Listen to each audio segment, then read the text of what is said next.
19h, merci de nous rejoindre sur Al24 News. Madame, monsieur, bonsoir. À la une de l'actualité.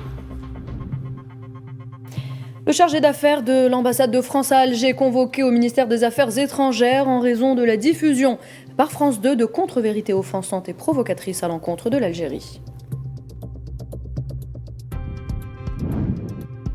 Projet d'amendement technique de la Constitution et de la loi électorale chargé par le président Abdelmadjid Tebboune.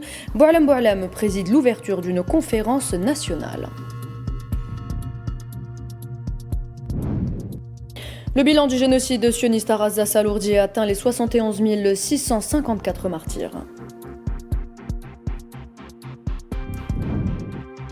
En Cisjordanie occupée, des Bédouins palestiniens font face aux attaques barbares de colons.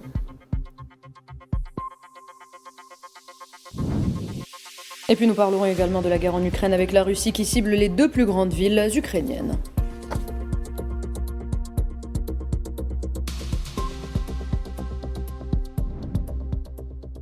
Nous disions à l'instant, mesdames et messieurs, le chargé d'affaires de l'ambassade de France à Alger a été reçu ce samedi au siège du ministère des Affaires étrangères, consécutivement à la diffusion par la chaîne publique France 2 de ce qui est abusivement présenté comme un documentaire, mais qui n'est en réalité qu'un tissu de contre-vérités profondément offensantes et inutilement provocatrices, indique un communiqué du ministère. Il a été fait observer aux diplomates français l'extrême gravité de ce qui suit.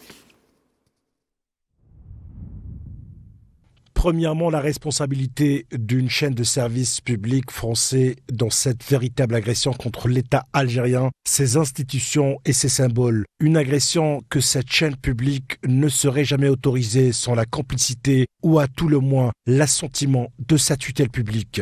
Deuxièmement, contrairement à toutes les pratiques et coutumes diplomatiques, la contribution de l'ambassade de France à Alger et celle de l'ambassadeur personnellement à l'animation de cette campagne outrageante menée par cette chaîne publique renforce le sentiment que celle-ci a bénéficié d'une onction de services officiels français. Troisièmement, l'agissement de la chaîne française en cause représente une nouvelle étape dans l'escalade des menées anti-algériennes que des milieux officiels français entretiennent à des fins de maintien des relations algéro-françaises dans un état de crise permanent. Quatrièmement, le gouvernement algérien condamne avec une extrême vigueur l'émission en cause et la teneur inqualifiable des accusations et des offenses qu'elle véhicule à propos de l'État algérien et de ses institutions. De même, le gouvernement algérien exprime sa très forte désapprobation de l'implication de l'ambassade de France à Alger dans la commission d'actes manifestement contraires à l'exercice de sa mission telle que codifiée par les lois et consacrée par les coutumes internationales. Enfin, il a été notifié aux diplomates français que le gouvernement algérien se réserve le droit de donner toutes les suites qu'appelle la gravité de tels agissements. Chargé par le président de la République Abdelmadjid Tebboune, le directeur du cabinet de la présidence de la République Boualem a présidé ce samedi au Palais des Nations une réunion consacrée à la présentation et à la discussion des projets d'amendement technique de la Constitution et de la loi organique relative au régime électoral en présence du Premier ministre Sifer Riyeb. Ont participé au débat de cette réunion Karim Khalfan, président par intérim de l'Autorité nationale indépendante des élections, Saïd Saïoud, ministre de l'Intérieur, des collectivités locales et des Transports, Lotfi Boudjmara, ministre de la Justice, garde des Sceaux, ainsi qu'un certain nombre de conseillers du président de la République et des représentants de 12 partis politiques. Ce colloque s'inscrit dans le cadre de la volonté du président de la République de privilégier le dialogue et la concertation avec les différents acteurs politiques afin de renforcer le processus démocratique et de consolider l'état de droit et les institutions.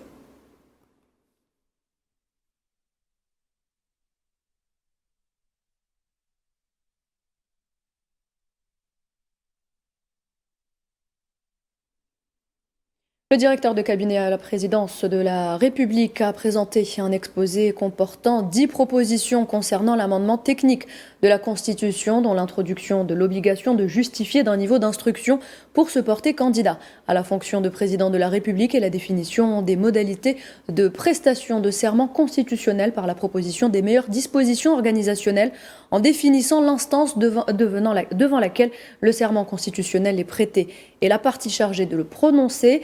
Les propositions comportent également la possibilité pour le président de décider de convoquer des élections locales anticipées et la suppression de l'obligation d'obtenir l'avis conforme du Conseil supérieur de la magistrature pour les nominations aux fonctions supérieures ou dans le cadre des mouvements annuels des présidents de cour et des commissaires d'État, étant donné que le président de la République est le président du Conseil supérieur de la magistrature.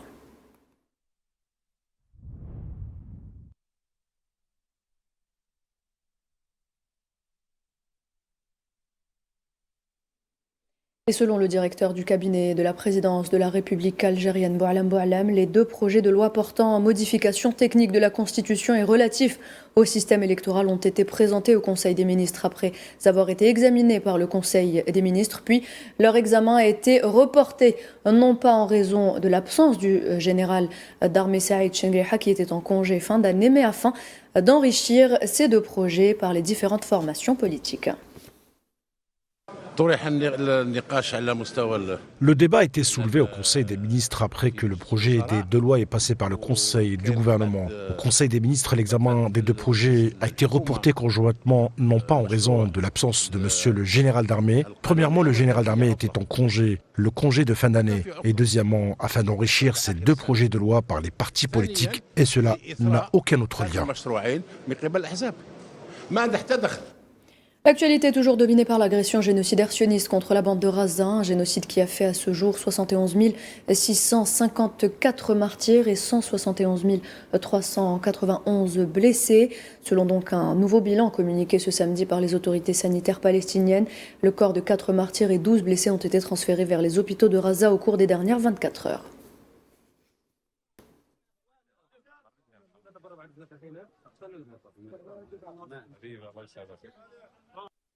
Au moins 3 Palestiniens, dont 2 enfants, sont tombés en martyrs et plusieurs autres ont été blessés lors d'un bombardement de l'occupation sioniste qui a visé différentes zones de la bande de Gaza en violation continue de l'accord de cessez-le-feu. Les médias palestiniens ont rapporté ce samedi que les forces d'occupation avaient lancé une série de raids intensifs sur Jabalia et Beit Lahia, au nord de l'enclave palestinienne, causant la mort d'un jeune homme à Jabalia et de 2 enfants qui ramassaient du bois près de l'hôpital Kamal Adwan à Beit Lahia, tandis que l'aviation militaire a procédé à des opérations de démolition de bâtiments à l'est de Khan Younes et à Rafah au sud de l'enclave.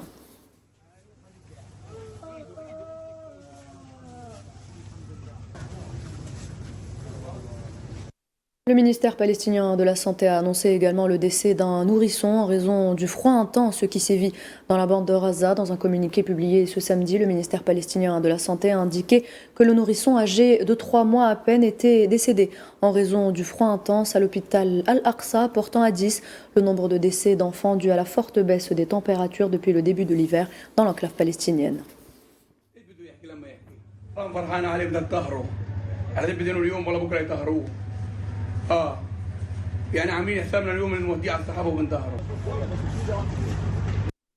Le Bureau des droits de l'homme des Nations Unies en Palestine occupée a rapporté que 383 Palestiniens ont été tués dans la bande de Gaza depuis le début de l'accord de cessez-le-feu, dont 72 enfants et 45 femmes. Le Bureau des Nations Unies a averti vendredi dans un communiqué que les forces d'occupation ciblent délibérément les centres d'hébergement des déplacés et les bâtiments résidentiels à Gaza, appelant la communauté internationale à intensifier le soutien et la pression pour mettre fin aux effusions de sang et promouvoir une approche axée sur les droits de l'homme pour la récupération et la reconstruction.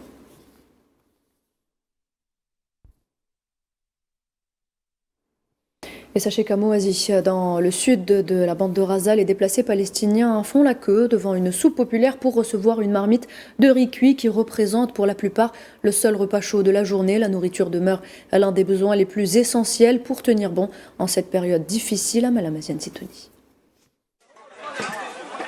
Après des heures d'attente, cette petite Palestinienne esquisse enfin un sourire de soulagement. Car elle a enfin réussi à avoir quelques louchées de riz. Elle et sa famille pourront manger aujourd'hui un repas chaud.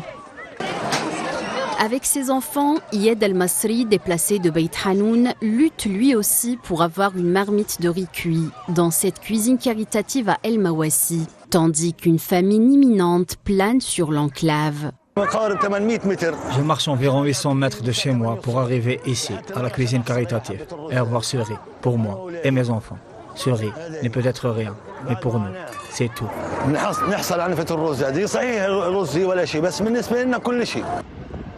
Malgré l'annonce jeudi de l'ouverture possible du point de passage de Rafah à la frontière avec l'Égypte, les espoirs restent faibles pour les Palestiniens vivant depuis plus de 2 ans dans les ruines de ce territoire ravagé par le génocide. La souffrance est la même, la faim est la même et les maladies sont toujours là. Rien n'a changé pour nous, au contraire, la situation a empiré. Il n'y a eu aucune amélioration. Nous préparons des repas dans cette cuisine pour servir les gens. Comme vous pouvez le constater, des personnes viennent de partout pour avoir un repas et calmer leur faim. Cette scène est bien plus réaliste que ce que vous voyez dans les médias qui parlent de l'ouverture des points de passage et de l'entrée de l'aide humanitaire.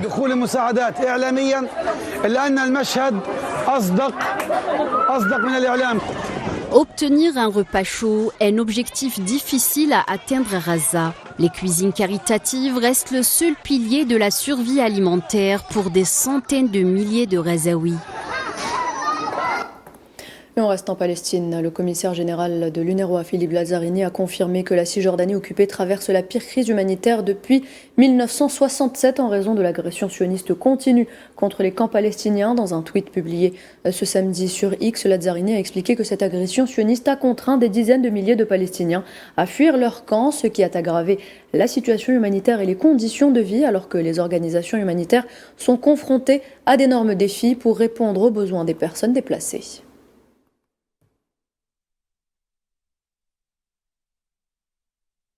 Justement, les Palestiniennes de la vallée du Jourdain, une région peu peuplée située près du fleuve Jourdain, sont confrontées ces dernières années à un harcèlement croissant et des violences perpétrées par des colons sionistes. C'est le cas des habitants de la région de Ain al-Aouja, dont les dernières familles qui ont résisté des années durant se voient obligées de partir tant la menace est grandissante, comme nous l'explique Souhila Kilal.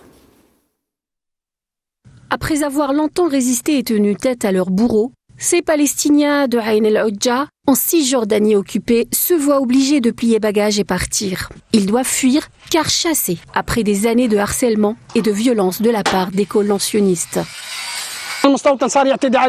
Les colons nous attaquent, ils font entrer des chameaux dans nos maisons, ils attaquent les enfants, attaquent les bus scolaires. Nous n'avons personne pour nous aider, nous ne pouvons plus gagner notre vie. Ils ont attaqué nos maisons, je ne savais vraiment plus quoi faire.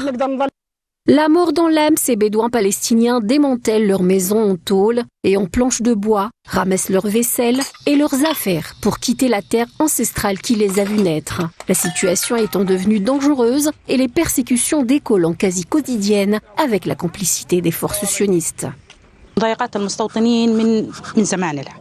Les colons nous attaquent depuis longtemps et cela s'est intensifié. Ils ont commencé à attaquer les maisons et à faire rentrer leurs moutons chez nous. Ils s'en prennent aux enfants. Les enfants ont peur d'eux. La dernière fois, j'ai été arrêtée parce qu'un colon avait laissé entrer des moutons chez moi et que je les avais chassés. Des 120 familles palestiniennes qui occupaient jadis Ain al-Aouja, plus que quelques âmes y vivent encore jusqu'à aujourd'hui. Mais la menace qui pèse sur eux, telle une épée de Damoclès, a fini par les pousser à partir à leur tour. Que peuvent-ils faire face à des colons nombreux, armés et rageux? Nous sommes les derniers à quitter l'endroit. Il y avait 120 familles, mais nous sommes les derniers. Nous sommes forcés de partir. L'expansion des colonies sionistes s'est accélérée ces dernières années, chassant de plus en plus de Palestiniens de leurs terres pour mettre en application le plan expansionniste de Netanyahou, même si la plupart des pays considèrent ces colonies comme illégales au regard du droit international. Et le groupe de travail marocain pour la Palestine a organisé un rassemblement populaire devant le Parlement dans le cadre de la semaine d'Al-Quds sous le slogan pour soutenir la résistance, honorer les âmes des martyrs et s'engager à poursuivre le mouvement populaire. Les participants au sit-in de vendredi se sont engagés à poursuivre le mouvement populaire pour faire face au sionisme destructeur et au despotisme sioniste qui gangrène les entrailles du pouvoir au Maroc.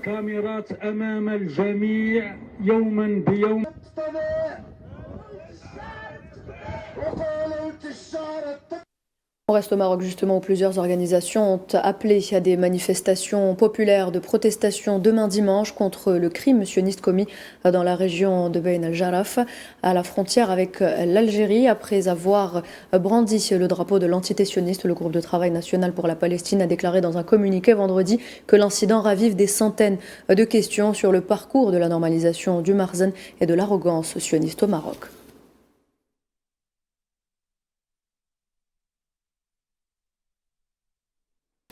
Sachez par ailleurs que l'Union nationale des femmes sahraouies a condamné les mesures arbitraires prises par le Marzen à l'encontre de la militante des droits humains Aminatou Haïdar, considérant qu'il s'agit d'une violation flagrante et systématique des conventions internationales relatives aux droits humains, notamment la Déclaration universelle des droits de l'homme et le Pacte international relatif aux droits civils et politiques. L'Union nationale des femmes sahraouies tient les autorités d'occupation marocaines pleinement responsables de son intégrité physique et psychologique et exige la cessation immédiate de toute forme de harcèlement, de violation à son encontre et à l'encontre de tous les militants sahraouis. Le communiqué de l'Union nationale des femmes sahraouies appelle le Haut-Commissariat aux droits de l'homme, les mécanismes spéciaux des Nations Unies et les organisations internationales de défense des droits humains à intervenir d'urgence pour surveiller la situation des droits humains dans les territoires sahraouis occupés et mettre fin à l'impunité.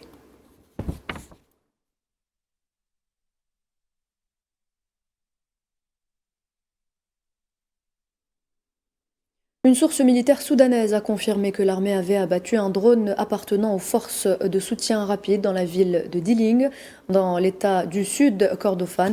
La même source a ajouté que l'armée était sur le point de lever le siège de la ville de Diling après que des unités de l'armée soutenues par les forces conjointes aient mené des opérations de ratissage dans plusieurs zones adjacentes à la ville afin de lever le siège.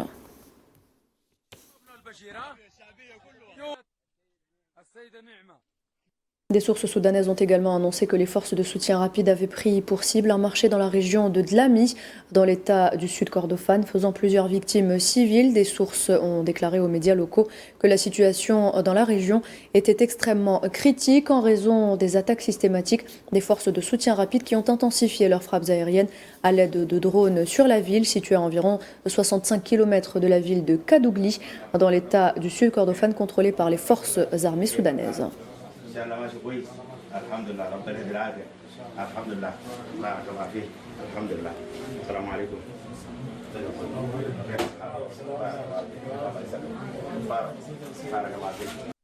Le gouvernement soudanais a accusé les forces de soutien rapide d'utiliser la violence sexuelle contre les femmes comme arme de guerre, ce qui a abouti souvent donc à un nettoyage ethnique. Salima Ishaq al-Khalifa, ministre soudanaise des Affaires sociales, a déclaré que la violence sexuelle perpétrée par les forces de soutien rapide était associée à un nettoyage ethnique et dans d'autres cas visait à humilier les populations et à les forcer à quitter leur maison, leur quartier et leur ville dans le but de déchirer le tissu social. Elle a également souligné que les crimes commis par les FSR leur donnaient le sentiment d'avoir le feu vert pour agir à leur guise sans aucune contrainte ni impunité, toujours selon la ministre soudanaise des Affaires sociales.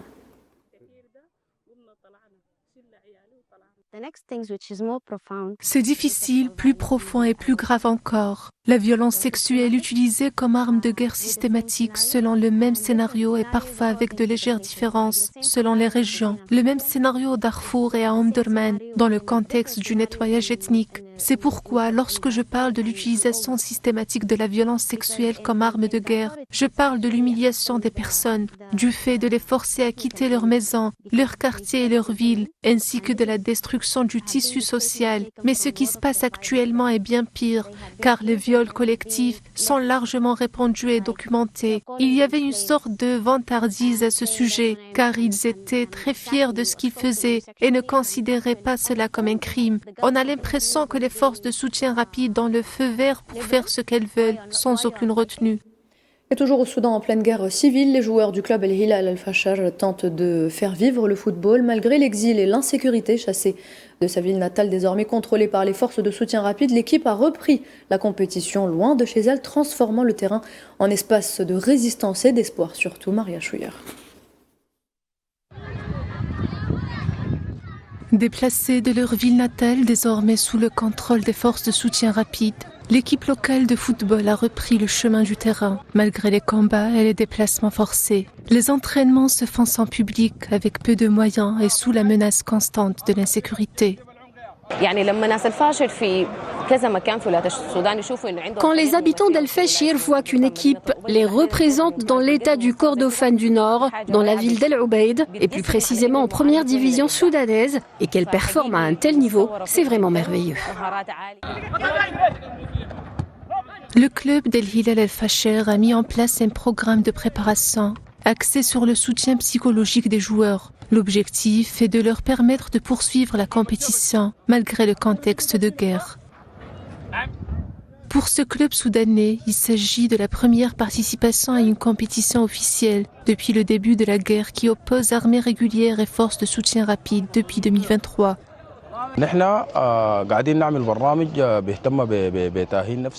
Nous travaillons sur un programme axé sur la réhabilitation psychologique des joueurs. Un psychiatre est présent avec nous au sein de l'équipe et l'encadrement technique s'emploie à préparer les joueurs psychologiquement et mentalement afin de transformer leur tristesse et leur désespoir en un état d'esprit positif.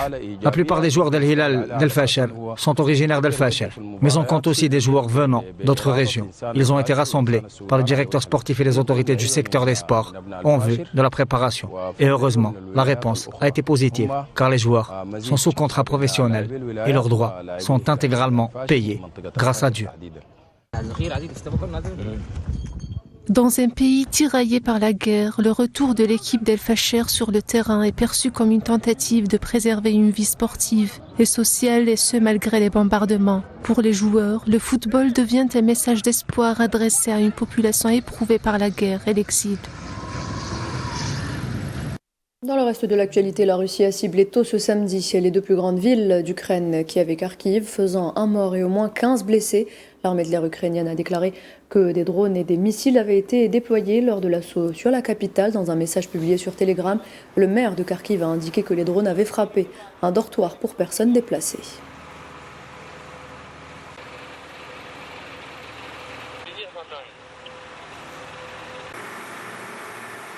Et le ministre russe de la Défense a annoncé que ses troupes avaient pris le contrôle de la ville de Startsia dans la région de Kharkiv ce samedi. Le ministre russe de la Défense qui a ajouté dans un communiqué sur Telegram que ses forces avaient détruit 4 missiles de type HIMARS fabriqués aux États-Unis et abattu 137 drones ukrainiens dans plusieurs régions, indiquant qu'elles avaient éliminé plus de 1300 soldats ukrainiens au cours des dernières 24 heures.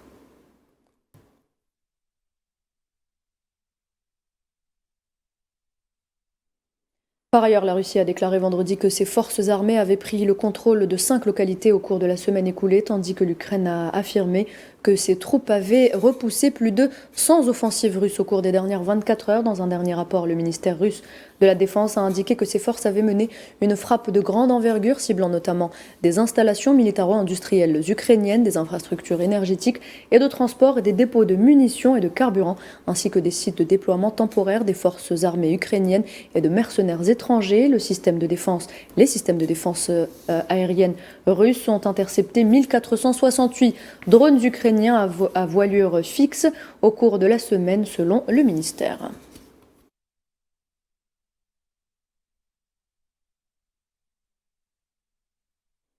Et dans un tout autre dossier, la présidente de la Commission européenne, Ursula von der Leyen, est arrivée à New Delhi ce samedi pour assister aux célébrations du 77e anniversaire de la République en tant qu'invitée d'honneur et pour finaliser un accord commercial entre l'Inde et l'Union européenne qui devrait annoncer mardi 27 janvier la conclusion de longues négociations en vue d'un accord de libre-échange ouvrant la voie à une réduction des droits de douane sur les voitures et un marché élargi pour les produits électroniques, textiles et chimiques indiens.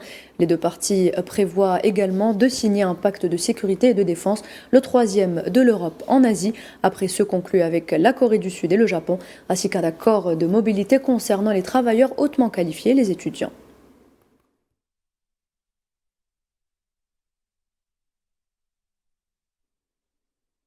Au Venezuela, des milliers de manifestants ont exigé la libération du président Nicolás Maduro et de son épouse Cilia Flores, arrêtés par les États-Unis le 3 janvier dernier, soulignant que leur détention était injuste et illégale. Dans le centre de Caracas, les manifestants ont brandi vendredi une immense pancarte sur laquelle était écrit « Nous voulons leur retour », en référence à Maduro et à son épouse, dénonçant les efforts du président américain Donald Trump pour contrôler le pétrole du Venezuela, affirmant donc que leur pays possède le pétrole et que les États-Unis doivent en payer le prix équitablement. Regardez.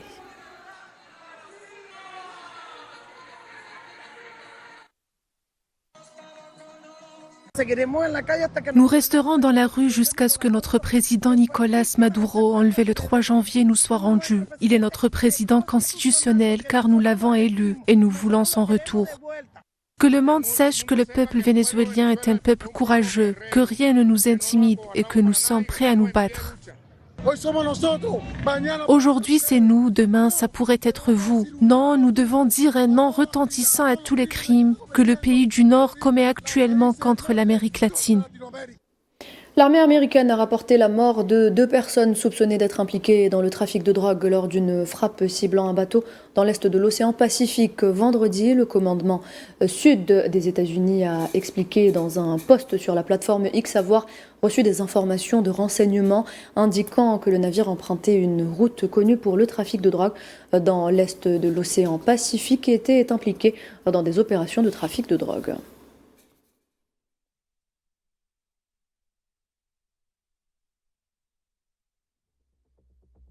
Et voilà, c'est avec cette information qu'on arrive à la fin de cette édition. Merci à vous de l'avoir suivi. Très bonne soirée sur Al24 News.